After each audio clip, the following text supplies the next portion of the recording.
Welcome.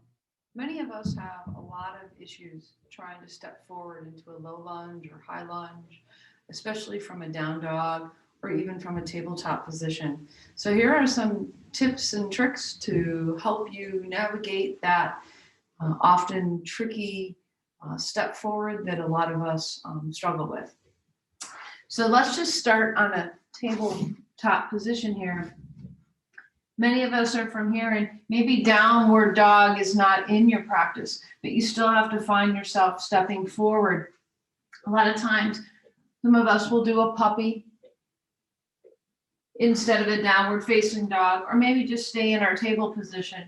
But if we want to step forward from a table position, and we can do this even from a downward facing dog by just dropping our knees down, walking the hands back, coming up, and then taking the step forward is one way that we can do this. And you can also be doing this with blocks if blocks are in your practice and getting down low is not in your practice here. So again, coming from that table position or downward facing dog, drop to the knees, sit up with the hands, step it forward. Okay, so now we want to come forward from downward facing dog. A lot of us, especially if we have a closed hip, we want to extend the leg and we come in straight. When we come in straight, this is all we have, okay? We're not going to be able to get this elusive step forward that we all want to do. So the big trick to that is when we extend that leg right, you turn the leg open as if it's kind of like a fire hydrant, like a dog lifting its leg on the fire hydrant, and trace the edge of the mat, outer edge of the mat, as high as it can go. At that point, lift the fingers of that same hand and swing the leg over.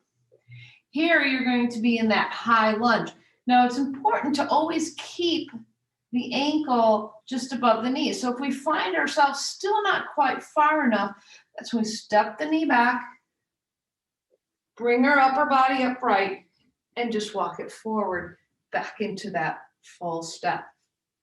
So once again, we're lifting that leg up, and then we're opening the inner thigh towards the outer edge of the mat, tracing the knee, shifting that weight. You're almost into a plank. You're shifting that weight forward. That knee can go up as far as it can. Tense your fingers, bring the foot down into the low lunge.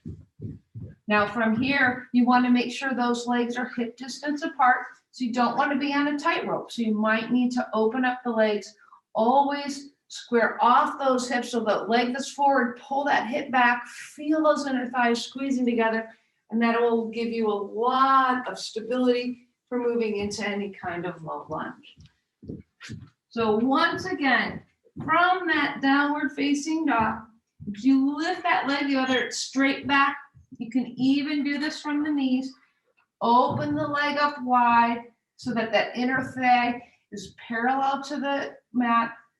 Knee over, come lift that arm, replace it into the high lunge. I hope that you found that helpful, so that in your next practice, you may get a little bit further than when you were before. Thank you.